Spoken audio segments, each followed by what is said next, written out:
Hi, this is CJ from Furightening. Before we begin, I would just like to allow listeners to know that we are giving our editor full permission to edit this episode in any way they want. So if you see any warbly effects, cameos from the editor, any random text across the screen, they have our A-OK.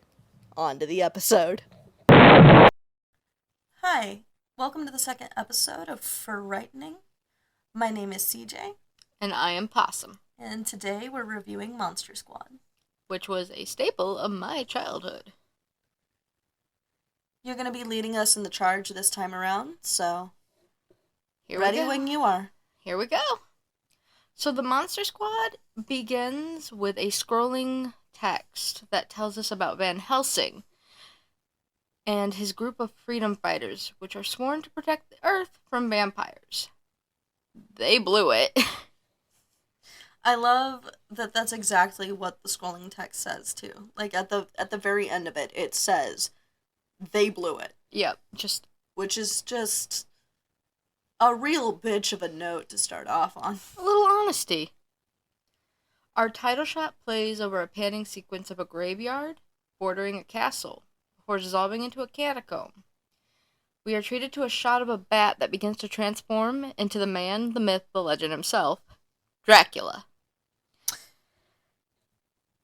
I like in this scene, the shot of his hand as he's, like, mid-transformation. It just shows his hand as it's, like, mid-wing to hand, and the light is shining through it, so you could see, like, through the webs, the, like, fleshy webs. It's so good. It's so good and so gross and so beautiful. I love it. The lighting in this, like, whole scene is really good, too, just... Mm-hmm. The choice to use warm lighting lended a lot to the atmosphere of it. And usually I wouldn't consider warm lighting creepy. I would think that it would be, like, comforting. But no. Not in this. Nah, it's... The stark, like... It's the allowing it to be dark in the spots that it needed to be. But then that warm contrast of light. Yeah. Really good. Really good. We then cut to a growing mob ready to enter the castle, where we meet one of Dracula's vampire brides, eating a possum. You're in this movie.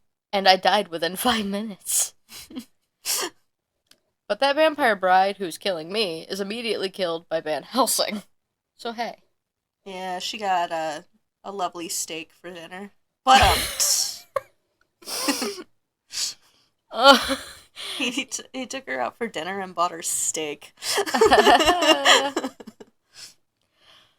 So, Van Helsing tries to have a peasant girl read from the scroll in an attempt to destroy the monsters, but honestly, no, that didn't work. No, they blew it. Yeah, they blew it. They blew it. It just sucked Van Helsing and his group up instead. Yeah. Before he gets sucked in, he is grabbed by a zombie that shows up for, like, 2 seconds. And the corpse makeup for the zombie, I don't think it was makeup, though. I think it was, like, a prop. I'm not sure. I don't know. I'm not sure. I'd have to watch again. I wasn't paying close enough attention to that scene. But it reminds me of the, like, zombie corpses from that scene in The Haunted Mansion when I can't think of that actor's name right now. But when he's in the mausoleum and all of them start crawling out of their caskets when he's looking for the key or whatever it was.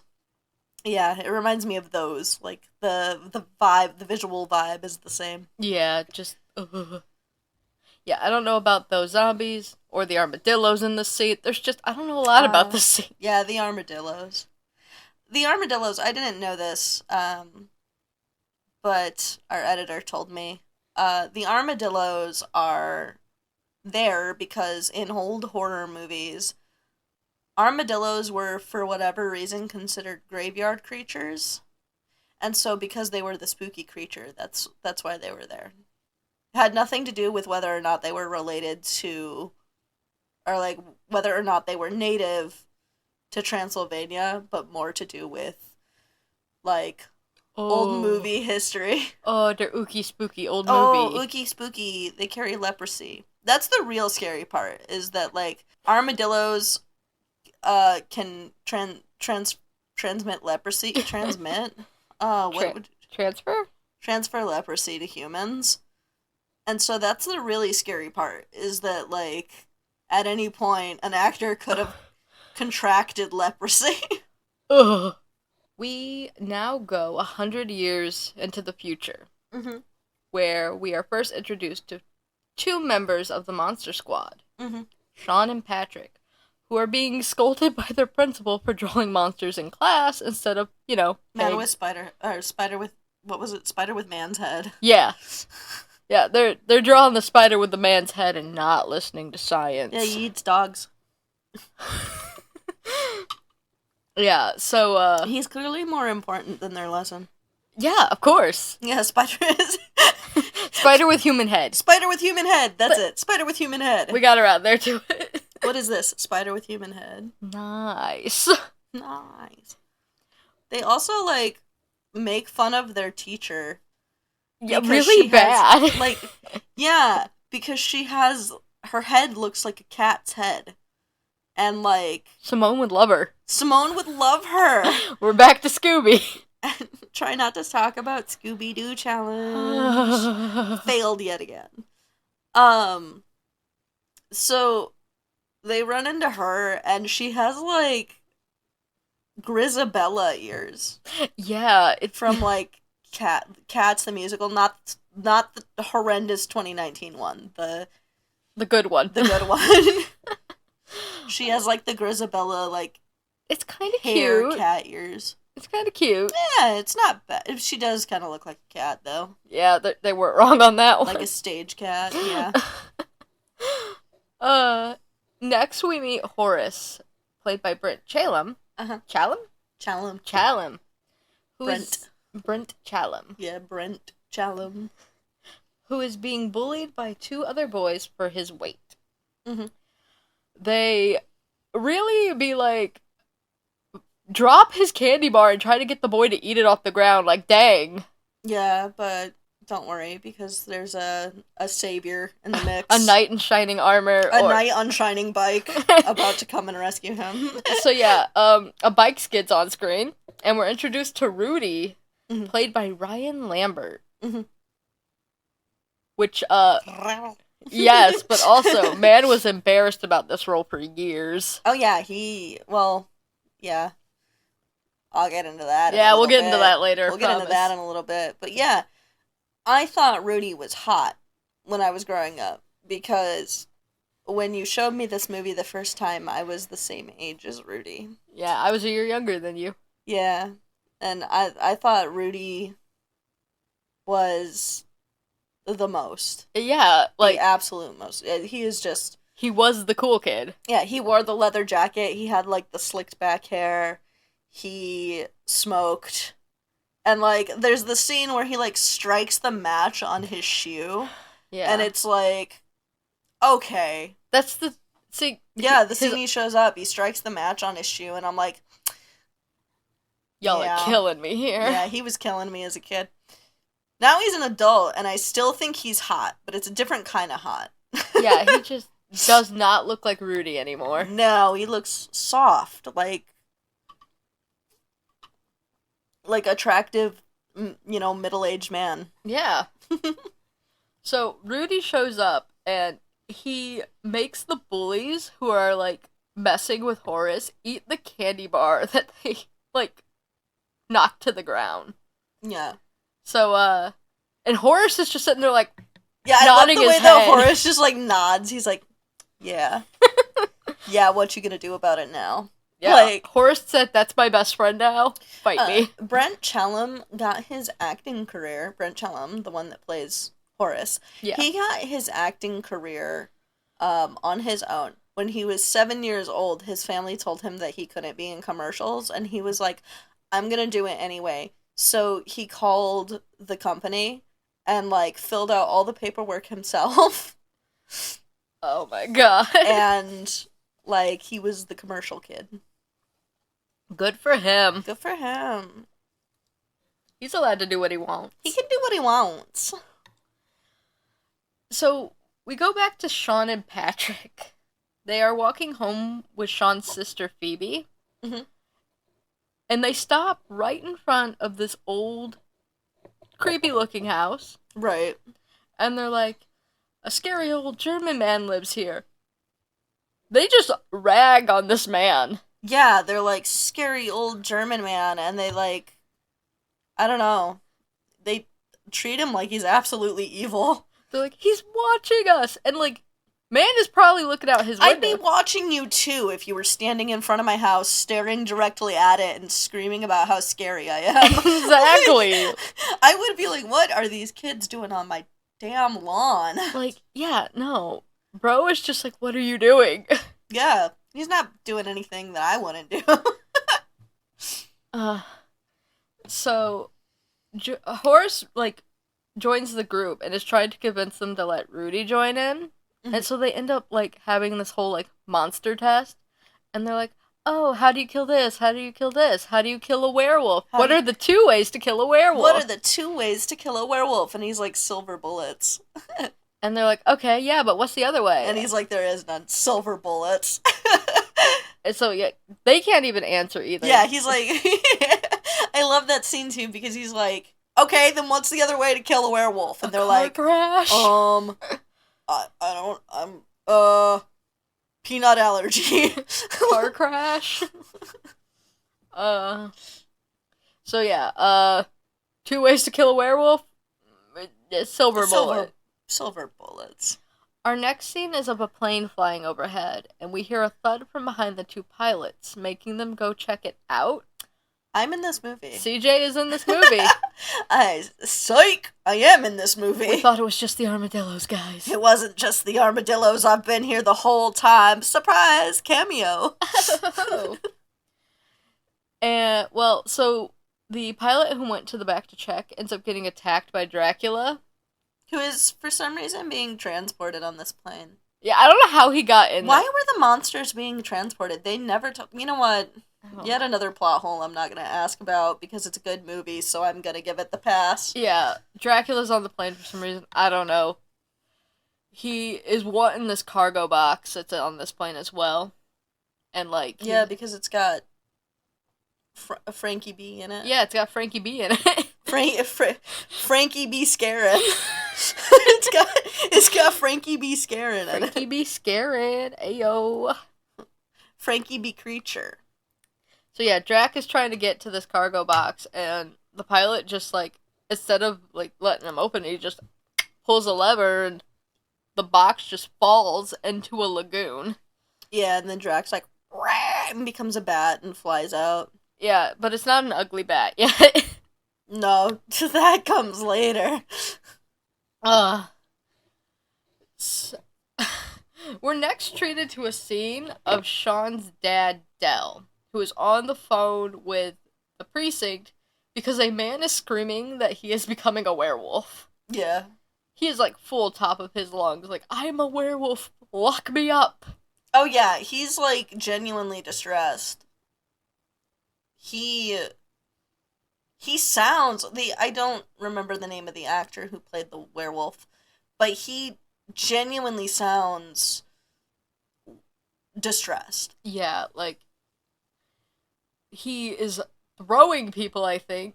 Yeah, and the cops never lock him up either. Nah. He's throwing cops around, and you tell me that they don't lock him up? Like, no, they just shoot him. Which is realistic, let's be honest. Yeah. So, yeah. They're like, somebody who is mentally ill, get the gun. Yep. So, yeah, they just shoot him, and the scene just immediately cuts to Dell investigating a missing mummy instead. Sure. Why wouldn't we? Yeah, you know what? Forget the man screaming about being a werewolf. Where's my mummy?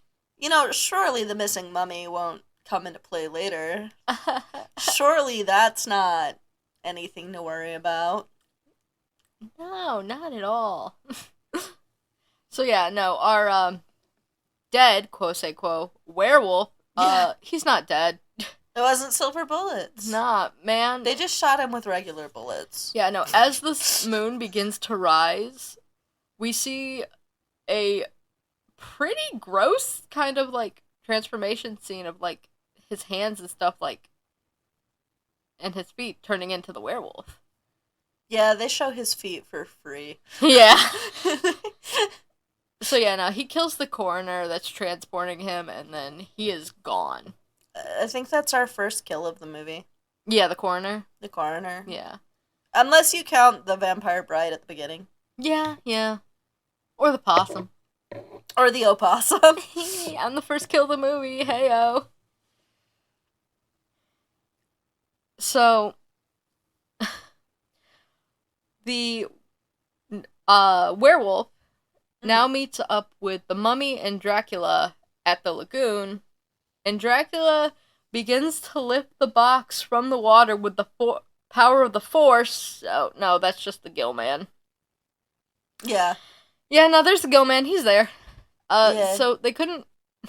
He was supposed to be the creature from the Black Lagoon, and they couldn't get the rights from Universal to use the Universal monsters or the designs for the monsters.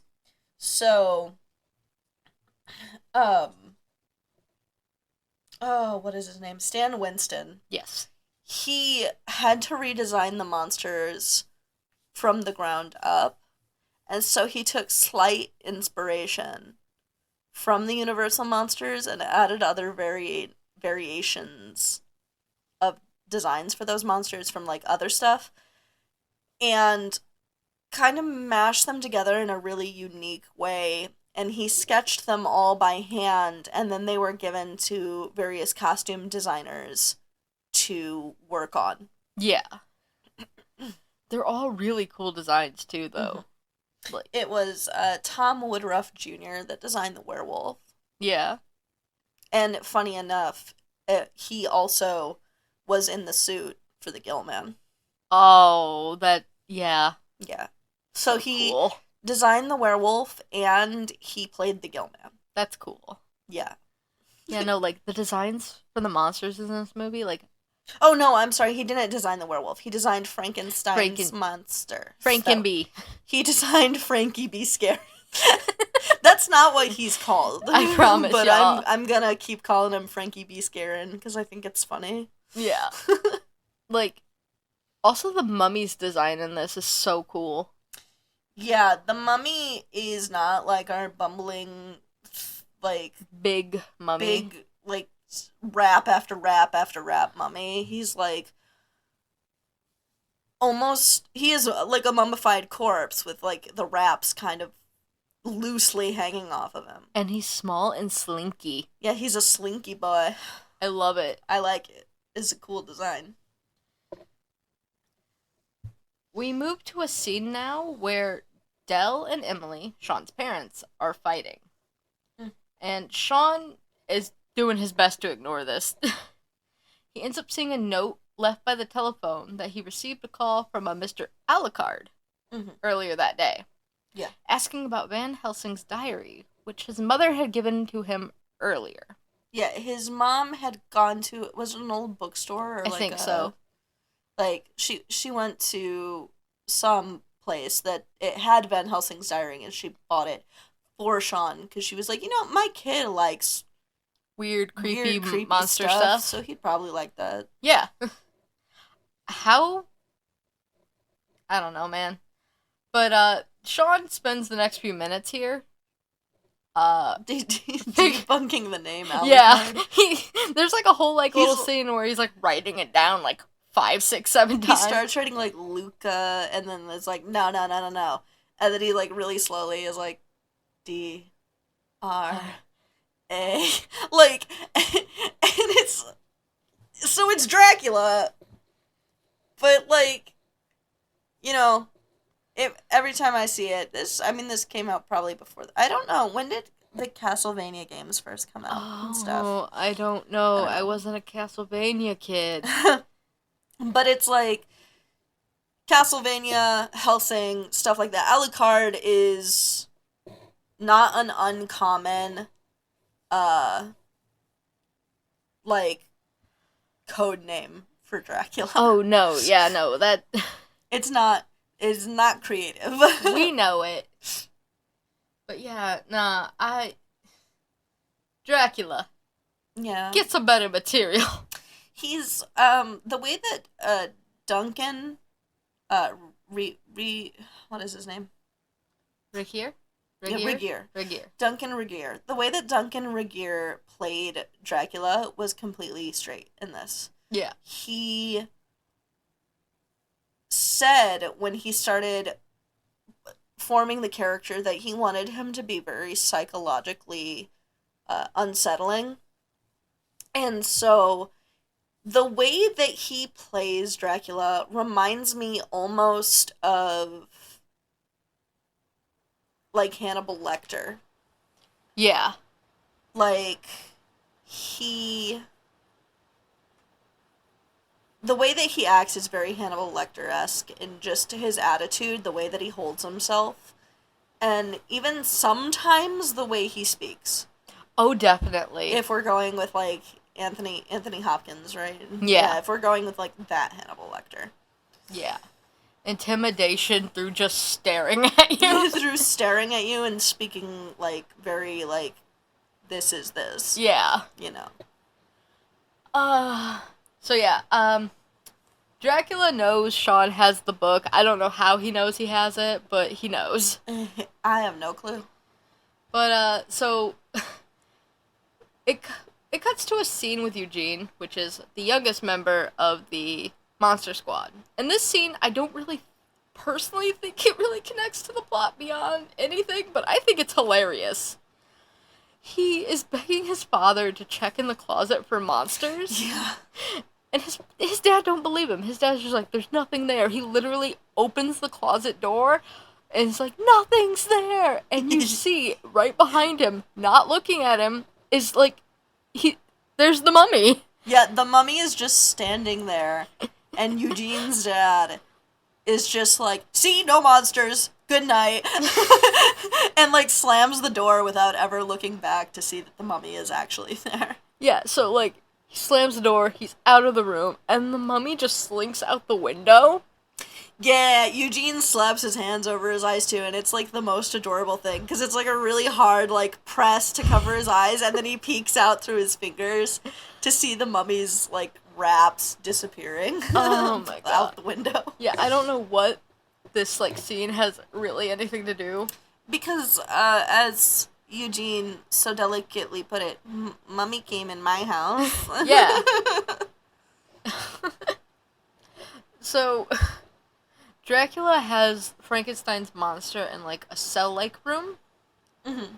And he goes in there and he sits down with him. Which is honestly kind of cute, just to see Drac just sit down. Squat down and be like, hey, buddy. And he's just like, Van Helsing's diary is missing. And it's been taken by these children. I need you to get it back, even if you have to kill them. And I'm like, dude. Yeah, it's like immediately, like, first of all, he's a vampire. He could just find Sean. First of all, Sean's already running around doing a whole bunch of crazy stuff by this time, right? And yeah. And you could just walk up to this kid and snatch that diary from him. Yeah. And be like, bye. Like, mine now. It would be nothing to swoop in as a bat, grab it, and leave. Yeah. But no, he's like, we gotta kill these kids. For no other reason other than I'm Dracula. Yeah, no, like, I literally just think he has a vendetta against Sean. Like, I think that's it. He's got something against Sean, that's for sure, because he is totally no qualms about killing these children. Yeah, no, just, one for the books, there we go. Another one for the vault. So the thing about this diary is that it is written in German. Yes. And none of these kids know German. And they go for a few minutes trying to decide, how are we going to get this book read? And they're like, Patrick's sister knows German, but they immediately nix her off the list because Horace is the one to tell them that, like, she doesn't know German. She's just there for the hot guys. Yeah. He's like, she's just there for the eye candy. So Which, like, fair. That's Yeah. that's why I would have taken a second language in high school if they'd have offered it. You're like, hey, listen, what do you Which want from me? sucks because I really do wish that I knew a second language now. But, I like, am learning a second language. yay, good for you. So Yeah. proud. So they end up instead, you know, going to the scary German man they're all afraid of. I like that scene too because they stand outside of his house for a hot minute and they're like, "How do you say please don't murder us in German?" And like right when they ask that, he comes up behind them and he's like he says it in German and they're all like, "Ah!" And they turn around and look at him. Yeah. But nah, he's not a bad guy. They find that out really quickly. He's sweet as pie because like he serves them pie. Yeah, he's sweet as pie. Sweet as the pie he serves. Oh my god. I also like that scene too because the way the movie plays it off. He's like, "Children, time is almost up." And he has like a knife and then it zooms out and he's like, "You need to get some of this delicious pie before it's all gone." It's so funny. I love that. It's my favorite. It's so silly. Ugh. So they do get him to like translate this book, Mhm. and they get the gist of like every 100 years the powers of good and evil come into an imbalance, and they need to find this amulet and read this incantation so the powers will shift enough for them to yeet all the monsters into limbo. Right. But they need a virgin to read it. Because of course they do. Yeah. Some at some point they befriend Frankenstein's monster because like it loves Phoebe. Like he loves Phoebe. Yeah.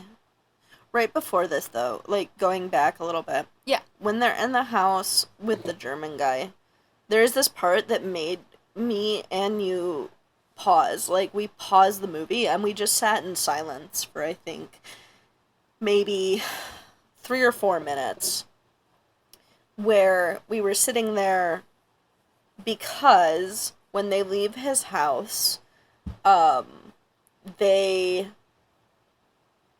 say, "You sure know an awful lot about monsters, mister."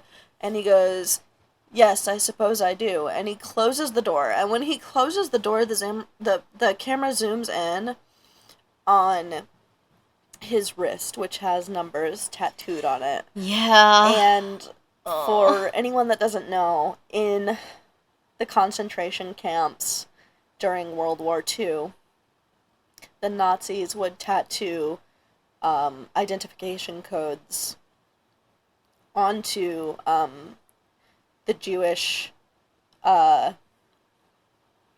prisoners that they would bring in. And so there's this implication that, like, the reason he knows so much about monsters is that he is a survivor of the concentration camps. And then, like, we literally paused. We stayed quiet for, I think, 3 or 4 minutes, and it was just like this dawning because I did not remember that part from when we were kids watching it. Yeah, no. And I was so quiet. Like, I just really letting it process. And it's really endeared me to him even more. Yeah. Like, he is not the scary German man. He is now Grandpa. yeah, we're gonna refer to him as Grandpa because he's not a scary German man at all. No, he is so sweet. I love everything about him. Mm-hmm.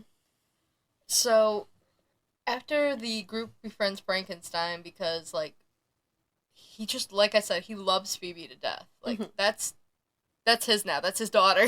Right. Dracula ends up finding the amulet. Mm-hmm. And As one does. yeah. So, the squad has Frankenstein and Drac has the amulet. That's where we are currently. Mhm. and we are treated to the most glorious montage. Yeah, I love this montage. You go ahead. Yeah, no, this montage can literally be summed up as Rudy does everything. Rudy does the most. Yeah. He preps steaks and silver bullets in his shop class. Mm-hmm. And he steals an archery set. Yes. All of which will be important to the final fight, right? Yes. But we also have Eugene and Patrick helping. Eugene writes a letter that is literally just, "Dear Army guys, come quick, there are monsters, Eugene." I love, that is such a little kid letter. It's so cute. It's so perfect. I love it. I love how it's written in crayons, too. Yeah, like... And then he has his pet beagle, lick the envelope for him. So, the dog's helping out. Yeah, Petey the dog. Petey the dog. I grew up with a beagle named Petey. We had Petey when we first met. Yeah, Petey was great. Yeah, Petey was awesome. He was a beagle named Petey, so I love this dog in this movie, because I'm like, it's my boy. Petey is a very, very good boy. Yeah, all beagles pretty much act the same. They've all got, they've all got beagle energy, and they are all prone to garbage gut. They can't help it. They eat everything. Oh, can't help it. Another fun fact, Rudy, when he's making the silver bullets, he uses spoons from Sean's house. They steal Sean's mom's, silverware. Yeah, special silverware. She's staring at this, so, what the... In the 80s, it was made of sterling silver. Most silverware was made of sterling silver. So that was about 92.5% silver. Yeah, that's a lot of silver. That's a fair amount of silver. I don't think it's ever stated that the bullets have to be 100% silver. So, that was really smart thinking. Yeah, close enough is fine. Yeah, close enough is good. But, Patrick also helps during this little montage. He makes, business cards. Yeah, he does.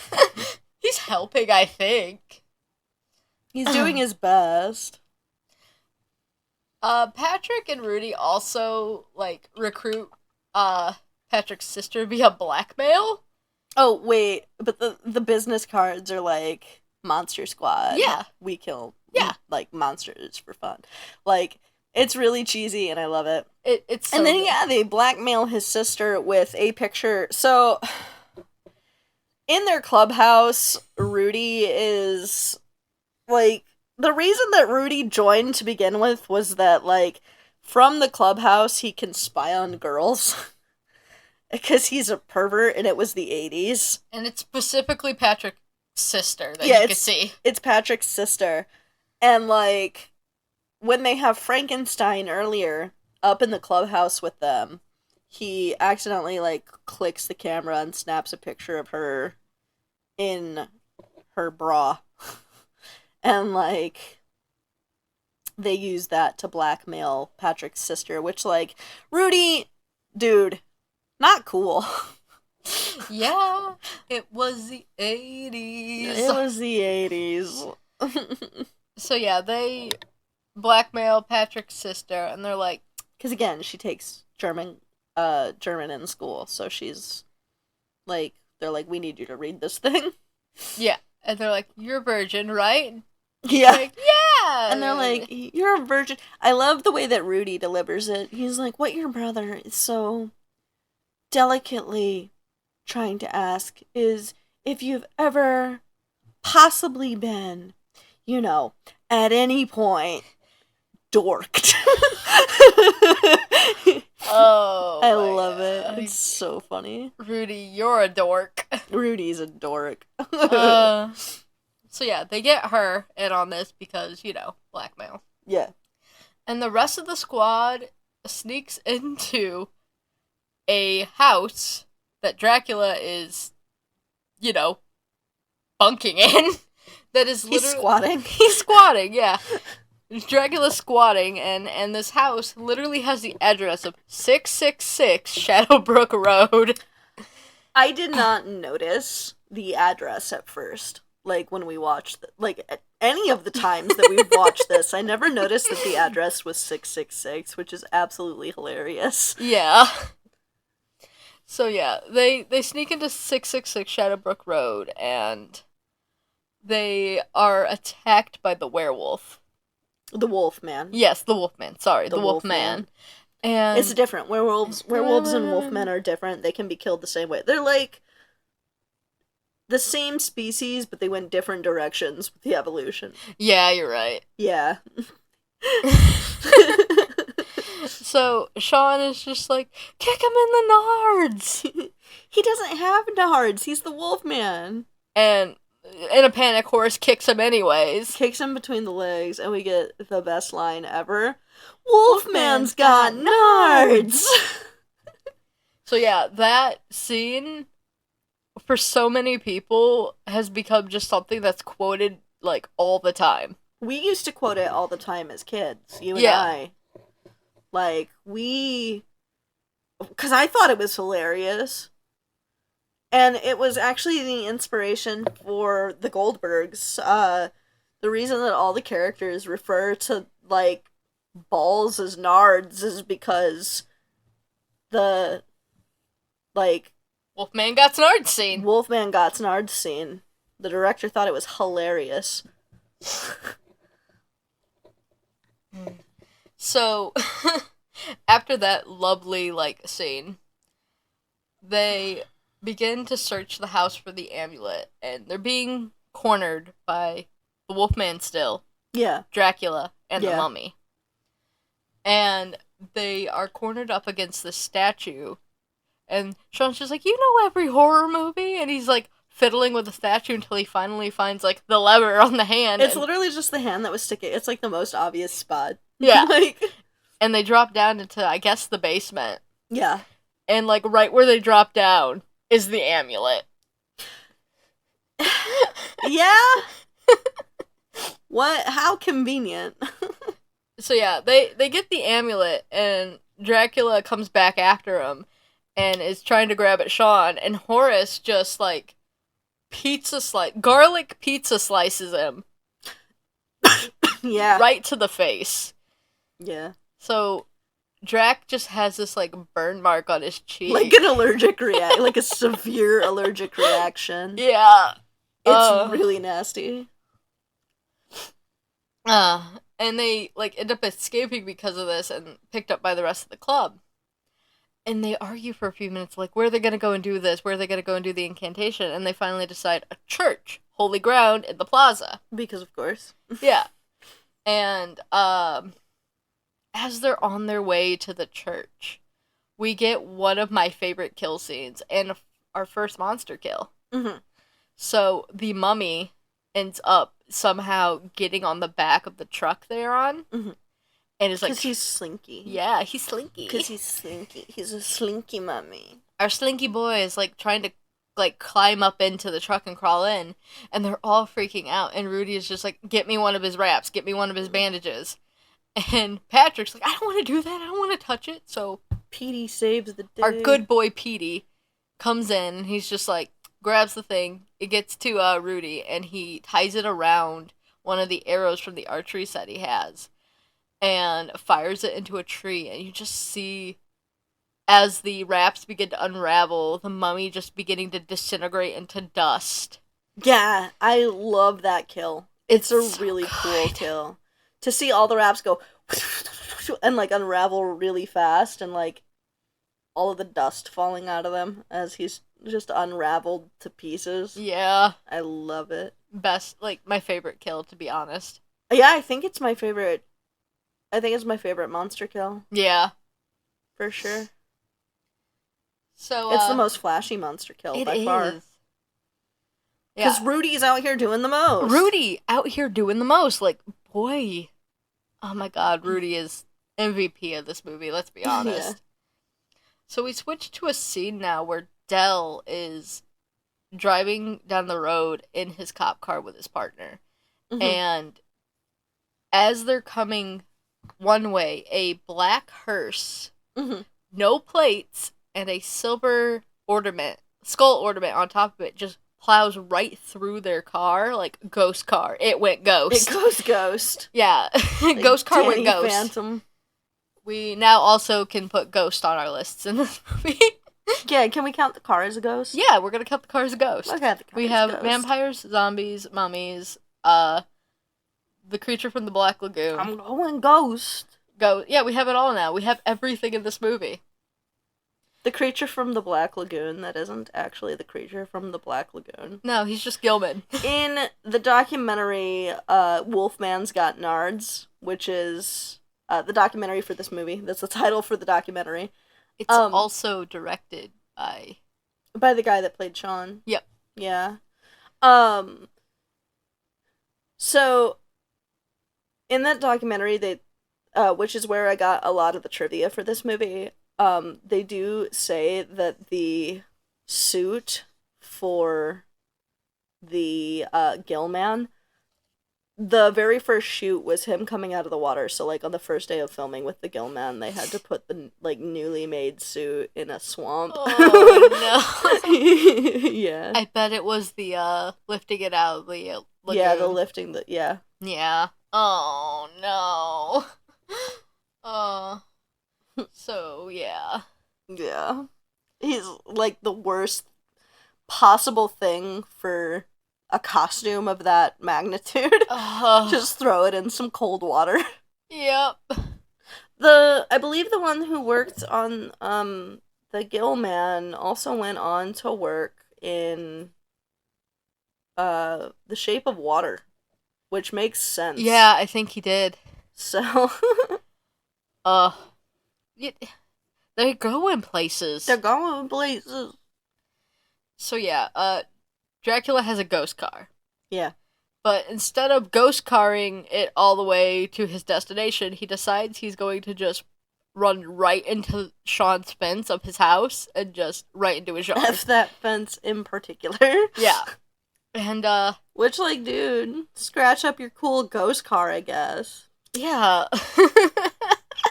Your insurance is gonna skyrocket, man. Yeah, nah, he's not gonna cover the damages at this rate.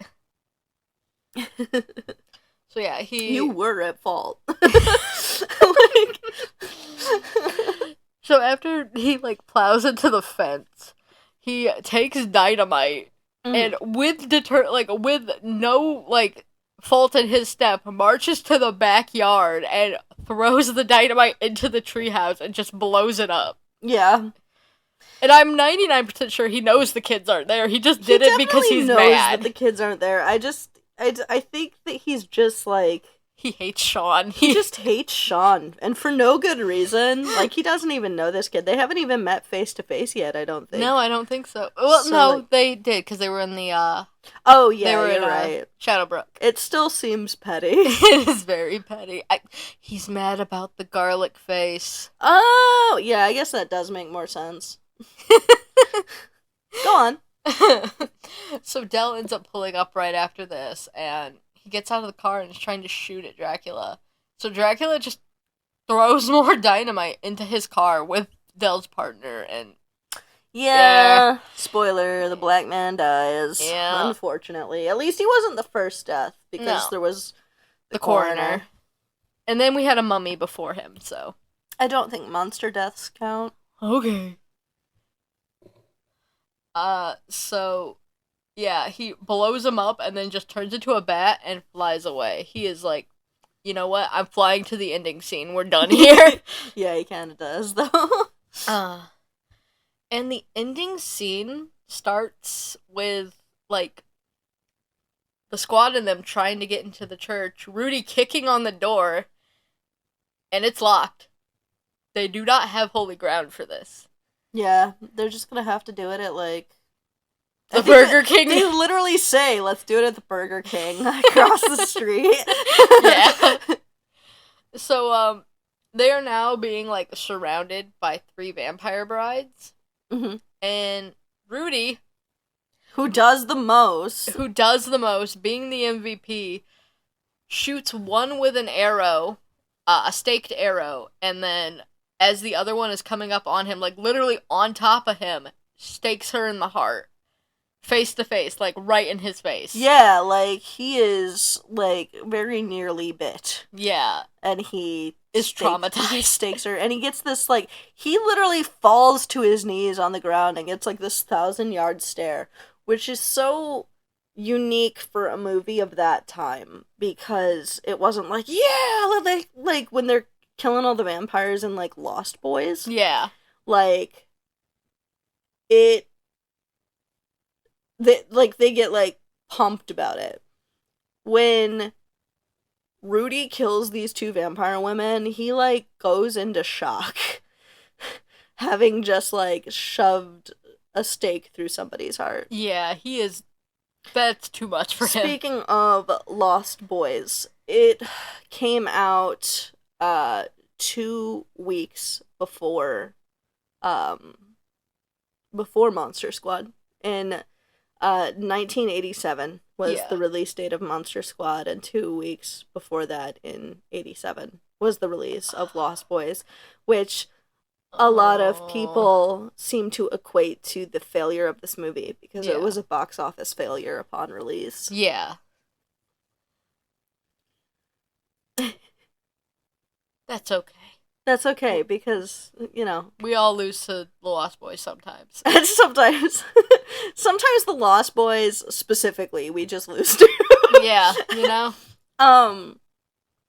So I don't know if that's the case. Duncan Regier said that he thought that it was the rating that had a lot to do with it, but the thing is that I don't think this movie would survive with a lower rating. Yeah. I think that PG-13 is the perfect rating for this movie. Oh yeah, definitely. I think the issue, like the rating issue in Europe was bad. Yeah. Because even with parents' guidance, under 15 could not see anyone who was under 15 was not allowed to come into the theater. Yeah, and they had an issue in one of the recent tours where they had because it still has a 15 rating in Europe. So they had a super fan who couldn't come in for the anniversary celebrations, which is so sad. And but they did make sure that she could come in before the movie played and get to meet the cast, Rudy and Sean and everybody. Yeah, which was nice. So yeah, as I said, we have Dracula now flying to the ending scene. Yeah. They have a beautiful watercolor painted looking plaza. I'm 99% sure that this is painted, this scene. Yeah, it definitely looked painted when I it's quite clearly, I'm pretty sure I see brush strokes. Yeah. It's beautiful. If I could get that as a print, that thing would be on our wall because it is gorgeous. Yeah, and we just have Dracula flying in over it. Yeah. I would want the bat, the shadow of Dracula on it, too. Yeah. That would be cool. So yeah, it's such a pretty... It's so pretty. I love this movie. Everything, the designs for the costumes, the designs for the sets. It's really cool. A lot of love went into this movie. A lot of love. So yeah, Drac comes in over this watercolored scene, and as he comes in, he is shot at by Dell, and so he just hauls ass into a building, bats into a building, and Dell follows him up, and we get to see Dracula mid-transformation. It is the ugliest thing I have ever seen in my life. It's so gross because he's half man, half bat. Man bat. And the way that his legs and stomach look are gross anyway. But it's also the fact that he's just laying there absolutely useless and twitching and writhing on the ground. It's so nasty. I'm pretty sure they could have killed him right there. If they would have staked him, he was vulnerable. They could have staked him there, but then we wouldn't have had the rest of the movie, I guess. No. The last 15 minutes of the movie. Yeah. So, they don't get a chance to attack him. Instead, Dell is attacked by the Wolfman.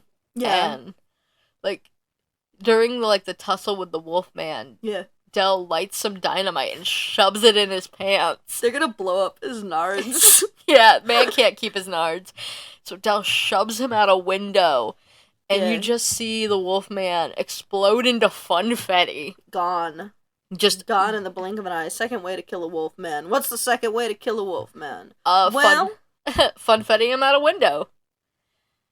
Or Actually, but the truth is, a pan of gore and blood shows us the Wolfman pulled himself together.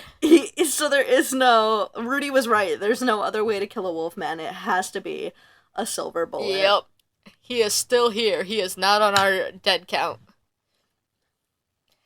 So, Patrick's sister is trying to read the incantation. And she's doing it, a couple times. She's over and over again trying to read this incantation. She finally gets it right. And nothing happens. And they're like, what's wrong? Why is nothing happening? And Patrick's just like, I thought you said you were a virgin. And she's like, oh, yeah, kind of, sort of. The Steve doesn't count. I love the idea, Steve doesn't count. And I love Patrick being like, what do you mean he doesn't count? So it's so, they talked about, in the documentary, they talk about how that's, slut-shaming and stuff. But also, if you... So many people write about, virgins needing to do, ritualistic stuff. It has to be read by a virgin. It has to be, a virgin has to light the candle. A virgin we have to sacrifice a virgin. The blood of a virgin. And, what people don't talk about is that in reality, not in movies and media, that just means somebody who is a ritualistic virgin. So anyone who has not done a ritual before could have done this, when you think about it. But for the sake of Hollywood, it's gotta be somebody who's never been dorked before. And I know that, the cast was talking about if they remade it, and, now, that it could have been any one of the boys who could have done it, and Rudy would be like, I'm out. Yeah, they'd have been like, we need a virgin, and Rudy would be like, I'm out. Which is so funny. It just reminds me of, Richie from, it being like, can only virgins see this? Can only virgins see this shit? I love it. So they end up, instead of getting Patrick's sister to do it, mm-hmm. they end up just being like, Phoebe could do it. Right. And they're like, she can't read! And Grandpa, as we're calling him from now on. Yes. Grandpa's just like, I will help her. I'll help her. We got this. So while they're doing that, Rudy and a few cops are being attacked by the Wolfman. Yeah. The cops are failing, because always. Because he didn't blow up. Blowing up his nards doesn't kill him. It has to be a silver bullet. Yeah. And the cops are getting their butts kicked. Their asses are being handed. They are being thrown, mauled, all kinds of stuff. Mm-hmm. And Rudy finds one of their guns on the ground. And so he loads it with one of those silver bullets he made. From the sterling silver spoons. Yeah. Yeah. And I'm so proud of that. Fun fact. I'm so proud of him and you and all of this. Oh. Together we made something great. So he loads the gun up with the silver bullet. Yeah. And he shoots it at the Wolfman with the one-liner. Bang! But when the Wolfman turns back to a human, because he gets shot and then he starts turning back into a human. He gives Rudy more trauma. Yeah. He looks him in the eyes. And then, as he's bleeding out, he just goes, thank you. And then dies. And Rudy is Rudy is devastated, man. This scars him. He didn't even get to live in the weight of his one-liner. He killed, 4 people that night. Yeah, he did. And he is, he's gonna need therapy, probably. Yeah, boy's gonna have PTSD. Our next monster kill, though, comes from Horace. Yeah. He's trying to get into one of the buildings where the bullies from earlier in the movie are hiding out. The ones that Rudy made eat shit. Yeah, Well, kinda. they had to eat, I mean, it wasn't shit. It was a candy bar that they'd made Horace drop on the ground, but you get the point. Yeah. And, like, they're like, we're not letting you in, we're not letting you in. And the gill man starts, like, coming up on him. And Horace blows the gill man into freaking pieces with a shotgun. Blown to smithereens with a shotgun. And the bullies finally come out of the building and they're like, hey, fat kid, good job. To which Horace just hits us with the iconic line, my name is Horace. And pumps that shotgun. It is so freaking cool. It's so iconic. This scene stuck with so many people. This is, like, a lot of people related to Horace as a character. Just as, like, people who were bullied, you know, being the nerd kid, being the fat kid, growing up and being bullied, and everybody loved Horace as a character. So this line lives on, to this day. And it's kind of beautiful in a way, because unfortunately, Brent Chalum, a decade after Monster Squad was released, so in 1997,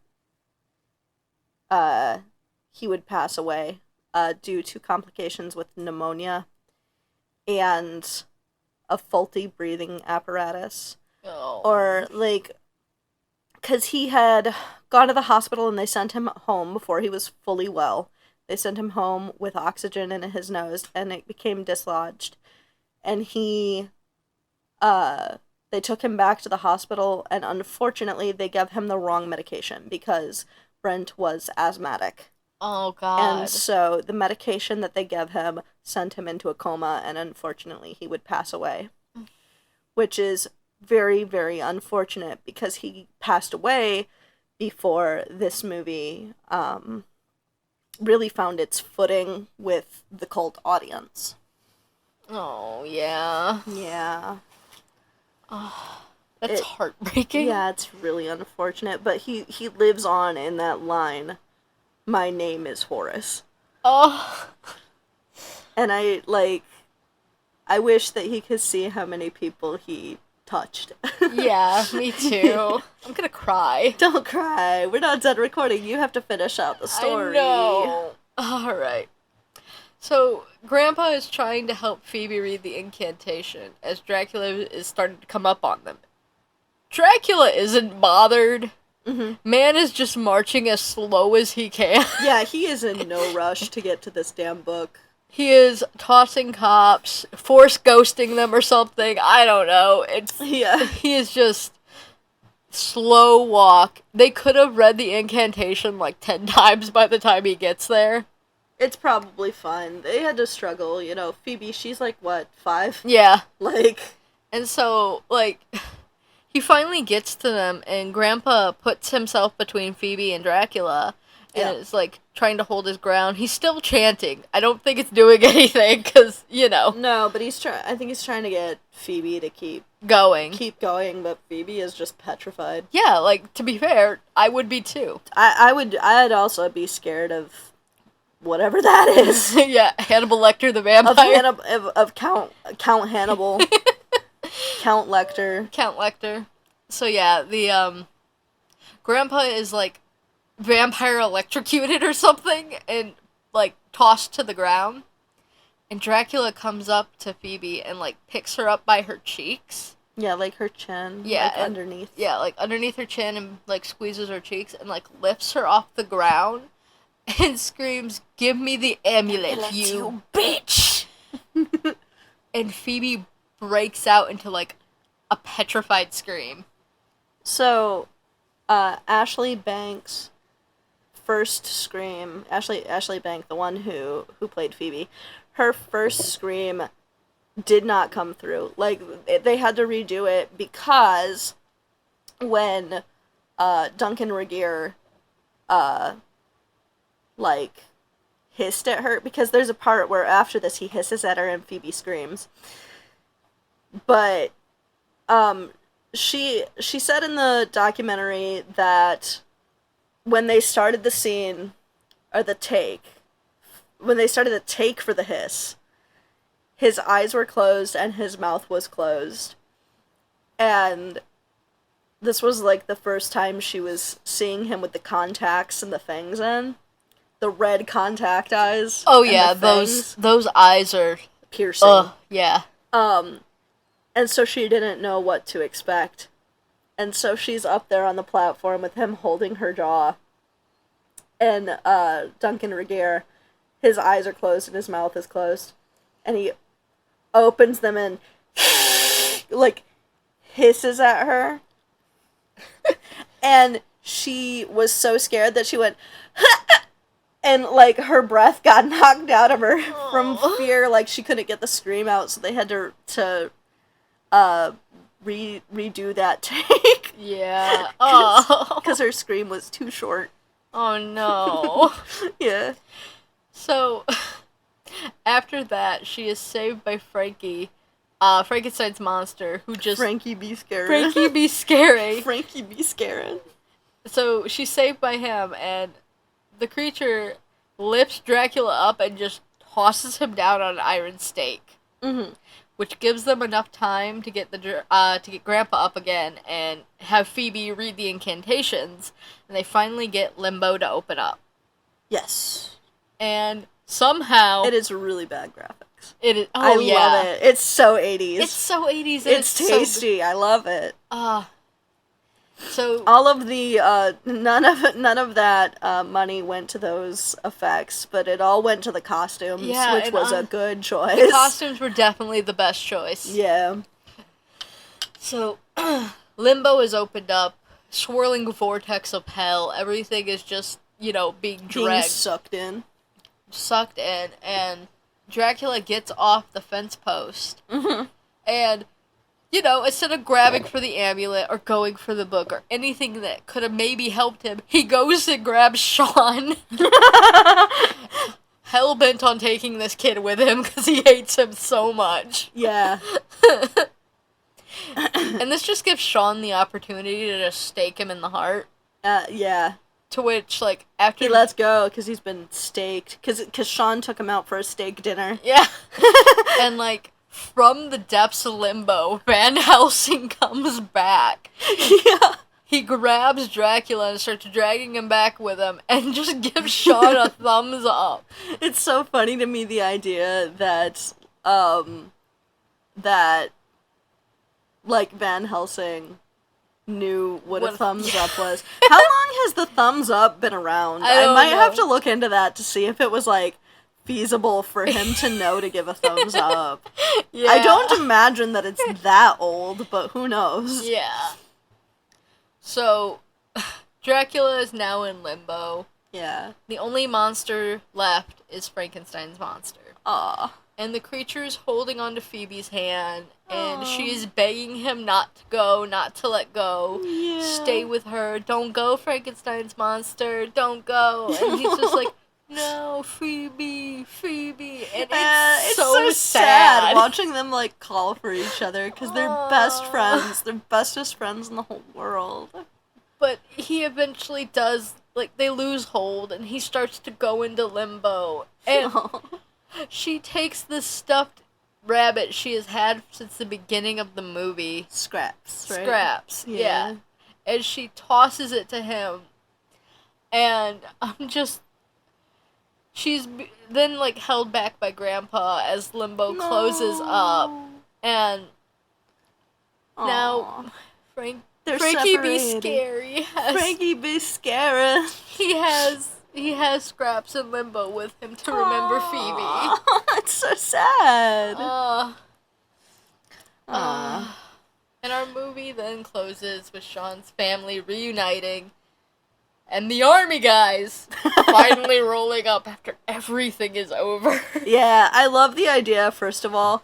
I love the idea that they answered Eugene's crayon letter. Yeah. It was important. That had dog saliva on it. Yeah, it was really important. There are monsters. And I love how they're like, what's going on here? And Eugene literally just goes, Mommy came into my house. Like, Yeah. as though that answers the question. It answers everything. But no, like, Sean is just like, we could tell you what happened. And they're like, who the hell are you? They hand them the business card. We're the Monster Squad. And Rudy's over there having a post-traumatic, like, stress attack. Yeah, PTSD. Rudy is scarred forever as the credits roll. Oh my god. Oh, this movie is just too good. I love this movie. Oh my god. Unfortunately, this movie, as I stated, when it came out in 87, it was a complete box office failure. And it wouldn't find its fandom until nearly 4 decades later. And it's gained a cult following. Yeah. They do anniversary runs of it with, like, cast and crew, and they get to, like, talk about it. They recently released a documentary, as I said, which is where we got a lot of the trivia for this one. They recently released a documentary called Wolfman's Got Nards, and I really suggest it. Not only do they tell really great stories about, like, being on set and the making of, but they also showcase a lot of really cool fan art from various artists who grew up with the film. The fan art is phenomenal. Mm-hmm. It's fantastic. I love it. But yeah, for a movie that was a complete box office failure for, like, no fault of its own, it touched a lot of people, and I think that's so cool. I know that a lot of people get, like, Goonies vibes from this movie, you know? Yeah. But, I mean, Goonies, this would come out 2 years after Goonies was released in 85. Yeah. And then I think it's better than Goonies because the truth is I don't like Goonies. I think Goonies is annoying. When I watched Goonies, I used to like it when I was a kid. Yeah. But we watched it again, I think last year. Yeah, I think so. And around Halloween, I think. 2024 around Halloween. That makes sense, yeah. We watched it again, and I thought it was so annoying, and I was like, why do these kids hate each other? Yeah. They really don't feel like they're friends. It feels like they can't stand each other. And then I watch Monster Squad, and I'm like, this is a kid's adventure done right. Yeah.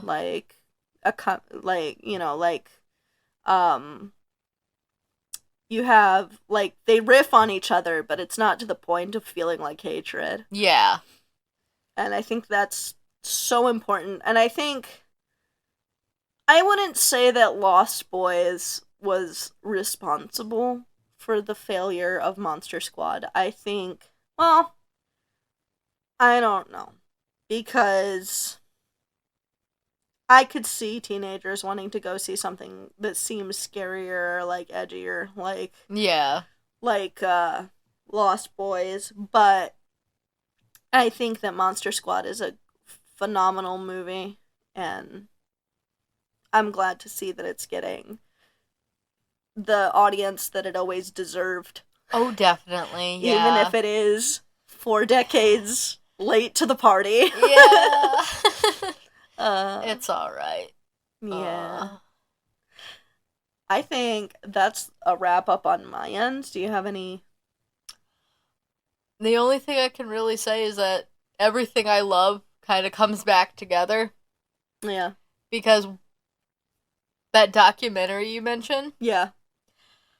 Told us the fact that one of the big fan of Monster Squad is actually Matt Cardona. Zack Ryder. From the WWE. Well, used to be. Now, Zack Ryder from the WWE. Now it's AEW. And he wrestles as Matt Cardona now. Yeah. So yeah, he likes Monster Squad, and I was just like, my boy! He was in the documentary, so... Everything I love comes full circle. Full circle. Full Uh, circle. Well, I think that's a wrap for this episode. I think so. I think we made it to the end. We'll see you all in the next one. And remember, Wolfman's got nards! Wolfman's got nards!